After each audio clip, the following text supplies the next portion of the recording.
Welcome back to Fireside Giants. My name is Alex. My co-host here, Anthony Rivardo.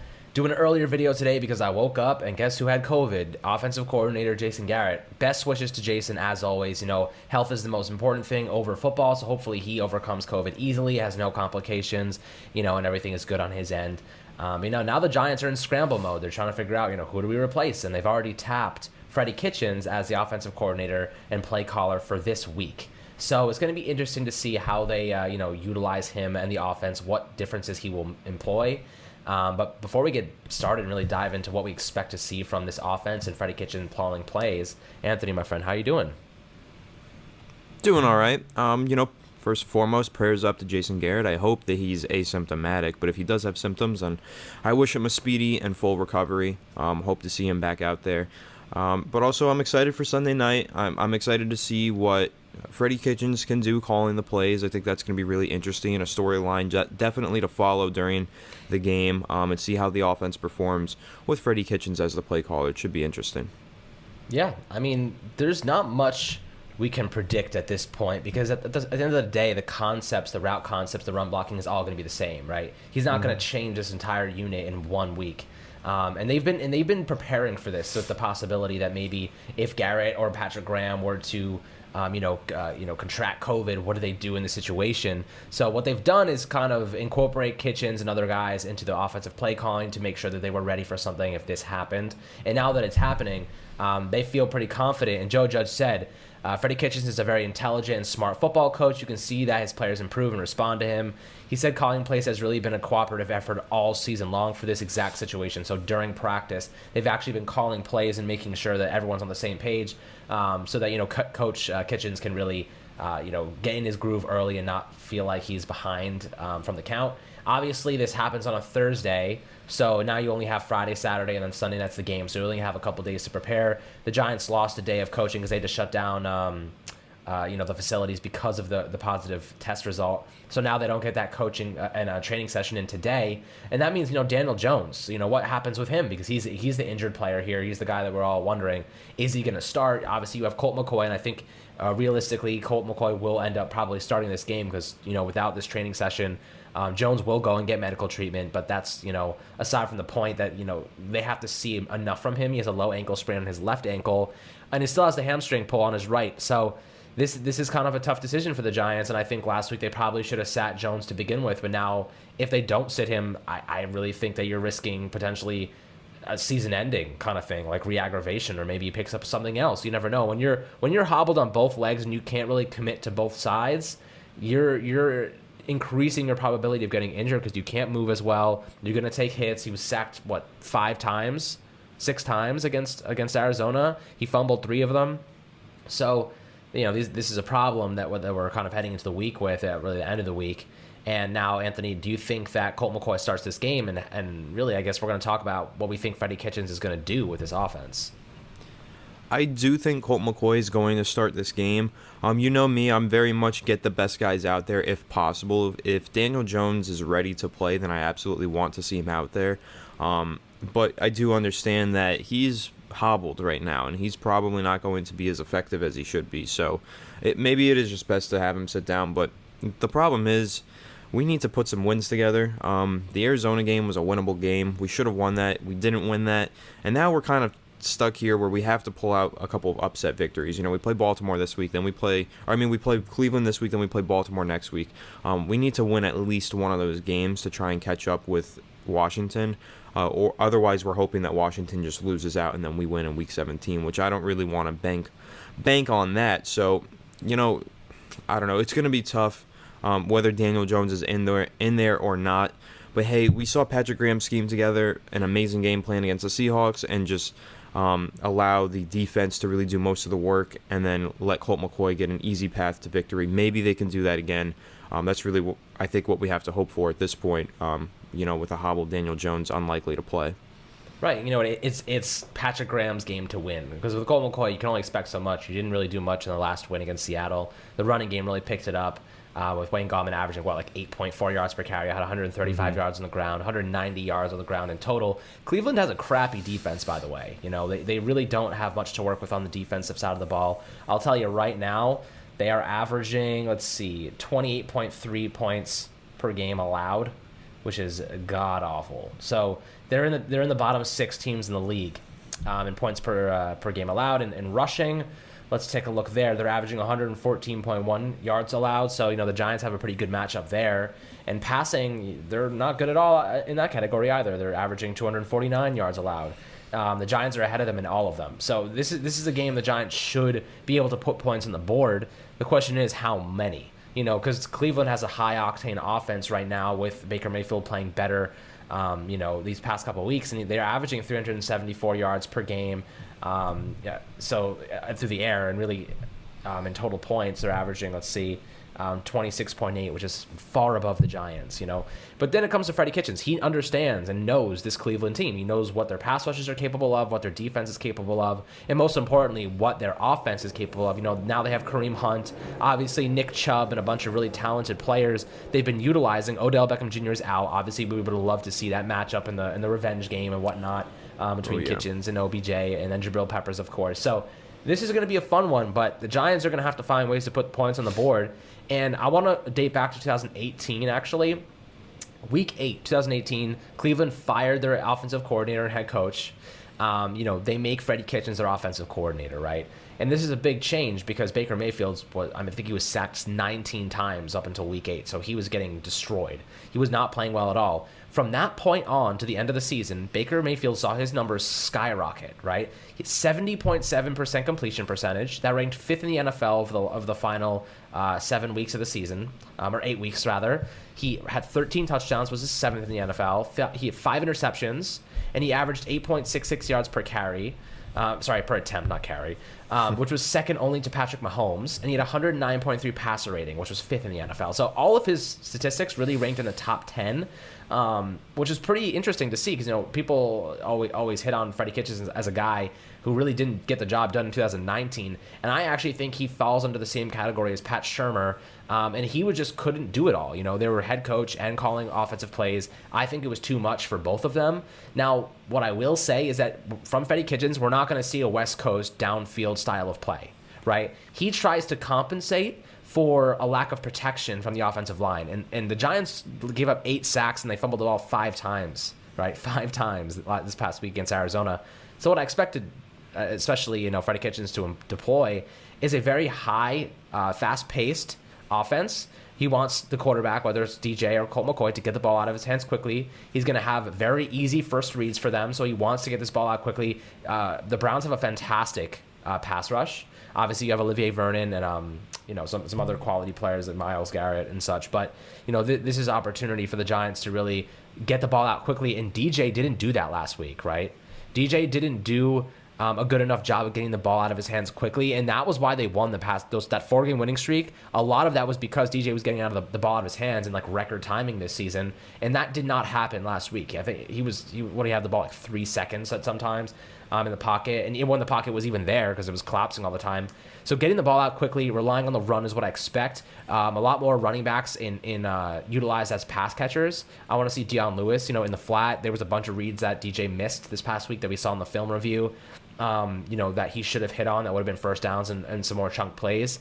But, do you think that the Giants can win playing, dink and dunk football? Because against a Cleveland team, you need to be scoring. You can't win with 20 points on the board. Yeah, it's going to be difficult, but I want to quickly say about Freddie Kitchens, a lot of people forget that the reason he became the head coach in 2019, he was a one and done and was fired at the end of the season, but the reason he became the head coach is because he did such a phenomenal job with Baker Mayfield as a rookie in 2018. Like you mentioned, that final, 8 games, I think he was elevated to be the interim head coach for those final 8 games, and he allowed Baker Mayfield to develop in such a way that won Cleveland over and told them that they need to make that guy the head coach. Now, ultimately, it was the wrong decision, but that's okay. Things always work out in the end, and they have Kevin Stefanski now who's doing a phenomenal job. But it was the wrong decision, but they had the right idea. This guy really helped their quarterback develop, and he got significantly better once Freddie Kitchens was the offensive coordinator. So clearly, Kitchens, while he wasn't a good head coach, he's not like a terrible offensive coordinator, not a terrible coach. by any means. He was a good offensive coordinator, so it is exciting thinking about what could possibly happen once he starts calling plays for the Giants. Maybe we will see, a little more creativity, a little more running back action in the passing game, something like that. You never know. But what was your question again? I forgot.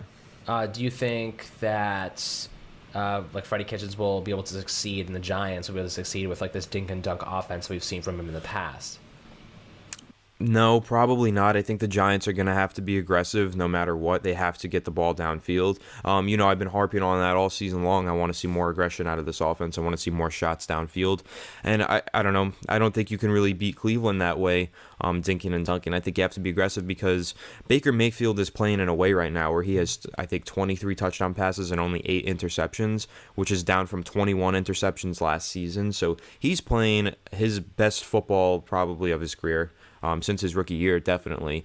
And I think it's going to be important for the Giants not to allow the Browns to get too far ahead, because Baker Mayfield's playing well. They have one of the best rushing attacks in the NFL with Nick Chubb and Kareem Hunt. That's literally by far the best running back duo in the NFL. Like, I don't even know how they have both of those guys in the same backfield. It's actually crazy.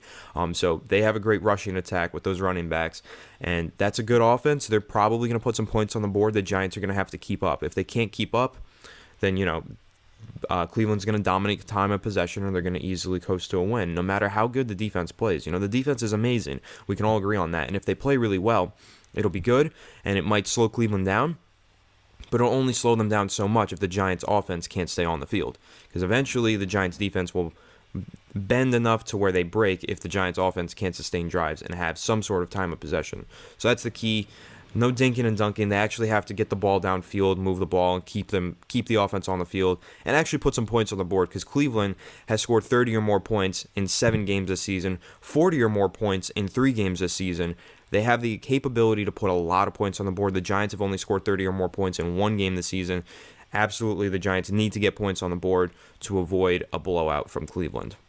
Yeah, I mean that's the ultimatum, right? Is like, did the Giants sacrifice this dink and dunk offense and really go for it all? Do they go for the big play?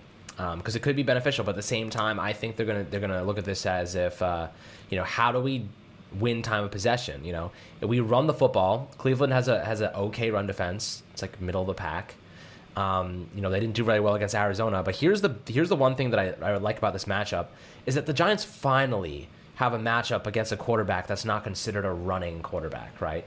Russell Wilson, Kyler Murray, they were forced to do some very creative things against these guys, and they can collapse the pocket. The Giants know how to create a pass rush. Patrick Graham knows how to get that done. Baker Mayfield can run, a little bit, but he's not going to run first. That's not his first thing that he thinks about. He's always looking downfield. So if the Giants can, use that extra spy, the guy that would have been a spy, as an extra pass rusher, they can get to Baker Mayfield. The question is, can they cover the wide receivers? James Bradbury, I think will do a good job, as he usually does. He'll probably man up against Jarvis Landry, if not, just take away a side of the field. Yeah, I think he'll do a side of the field. I doubt he travels with Jarvis. Jarvis isn't really that much of an imposing threat. I agree. He's a possession guy. If OBJ was there, I think he would match up against him. But I think in this scenario, I think you're right. They'll probably ask him to take away the left side of the field. Rather, let's say if you're the quarterback, if you're looking at the defense, the left side of the field, I think Bradbury will take that away. They'll ask Yadam to hold up, Rashad Higgins and, Donovan Peoples-Jones. Obviously, there's a couple good guys there. They have David Njoku, Austin Hooper. So, that's Jabril Peppers' his assignment there and stopping those tight ends. The biggest thing is you got to stop the running game, because the running game for Cleveland is elite. Now, thankfully, the Giants have expect to see a lot of David Mayo, surprisingly. You'll probably see a lot of David Mayo on the field. Look, honestly, here's what I think the Giants should really do. They should do exactly what Arizona did to them this past weekend. They should play 4 linebackers or at least a couple guys in the box every play, and they should really just man up across the board. And have probably cover 2 man, and then probably have a guy like Logan Ryan playing the run, just spying on the run. Well, here's the problem with the potential problem with that, right? Baker Mayfield is at his best when he's on the move, rolling out of the pocket. He is deadly when he's rolling. Actually, when he's rolling to his left, surprisingly, going with his body and throwing while rolling left, he is really good at doing that for some reason. Like, he's better out of the pocket than he is in the pocket, it seems like, right? When he's on the move. So the problem is, you're going to have to do some QB contains and keep him in that pocket, and then get a nice interior pass rush from Leonard Williams, Dalvin Thomas, and Dexter Lawrence. So that's pretty much the game plan there, and that's kind of the way that you slow down Baker Mayfield. But the problem is if he does get out of the pocket and they run those bootlegs against man coverage, players are going to get open against man coverage on the bootlegs, right? Because you have like people going one way and then the quarterback going the other, and then that just creates a mismatch in man coverage. But then also the problem is when he rolls out that way, he is so accurate when throwing on the run that it makes it really hard to actually like stick with somebody while doing the scrambling drill, especially against zone defenses. Like that's really the key for Baker Mayfield. So you just have to keep him in that pocket. Because once you let him break the pocket, that's when he really becomes deadly. Right. He will make mistakes. Baker Mayfield is not prone to making mistakes. We've seen him do it in the past. Well, he was last year, but this year he's really just cut down the turnovers by like a huge margin. I think a major reason behind that is because of how good their run game is. Their run game is so good that teams essentially have to man cover because they have to protect against the run. They have to keep guys in the box. So, I think that it really opens up things for Baker in man coverage. And like you said, he rolls out of the pocket. He's very deadly.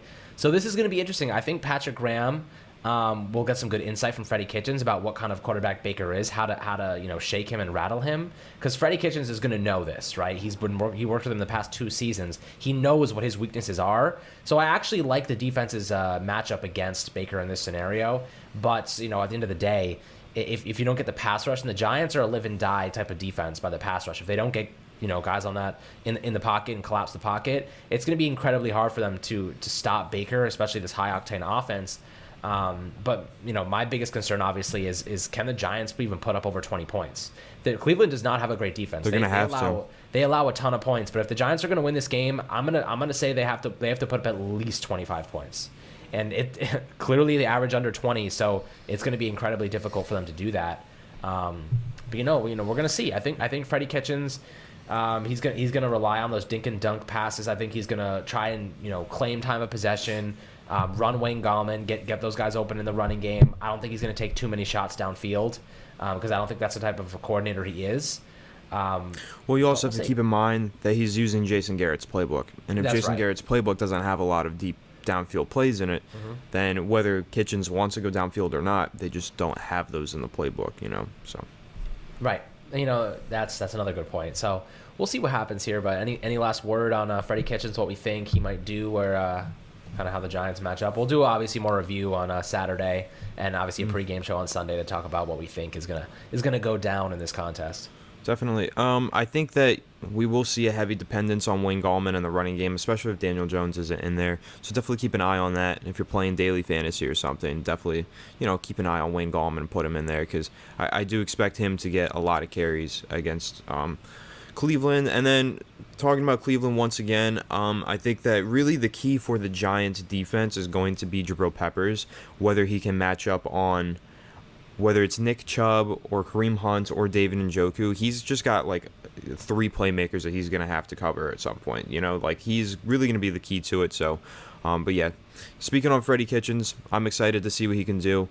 It should be good. It might be a nice change of pace for the offense. Sometimes the offense just has it gets stagnant and you need like a break in continuity just to switch things up and see what it can do. So hopefully that's what that will provide, just a little break in continuity, create a little spark on offense.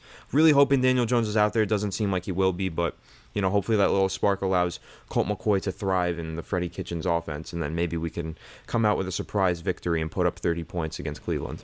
Yeah, that would be certainly a surprise, and it can't be any much worse than last week. We put up 7 points, so I'm expecting them, the change of pace to be helpful. I think that, Freddie Kitchens will try to do some things different. We know every coach has their own philosophy, their own mentality, so I think he will try to do things and play calls a little bit differently, even if it's the same route concepts and running plays. We will see a different, I guess strings together a different set of plays to try and reinvigorate this offense. But we'll see what happens. This is going to be a prime time game, so the players will be hyped up. They'll hopefully be playing at the top of their game and really excited for this contest. This is, every game right now is a must win for the Giants because every loss is assumingly a Washington win at this point. So you need to win games like this, even though it's going to be tough. You got to at least be competitive. Then you got Baltimore next week. It's it's looking like a tough road for the Giants. But if they pull this off, we're in pretty decent shape for the future. Even though I believe that we are trending upwards, regardless. So as always, my friends, thank you so much for tuning in to the Fireside Giants podcast and taking a look at what we think about Freddie Kitchens and what to expect from him on Sunday. But we'll be doing more review obviously on Saturday and the pregame show. So as always, thanks, and I hope you guys enjoyed the snow if you're living in New York, and we'll catch you on the next one.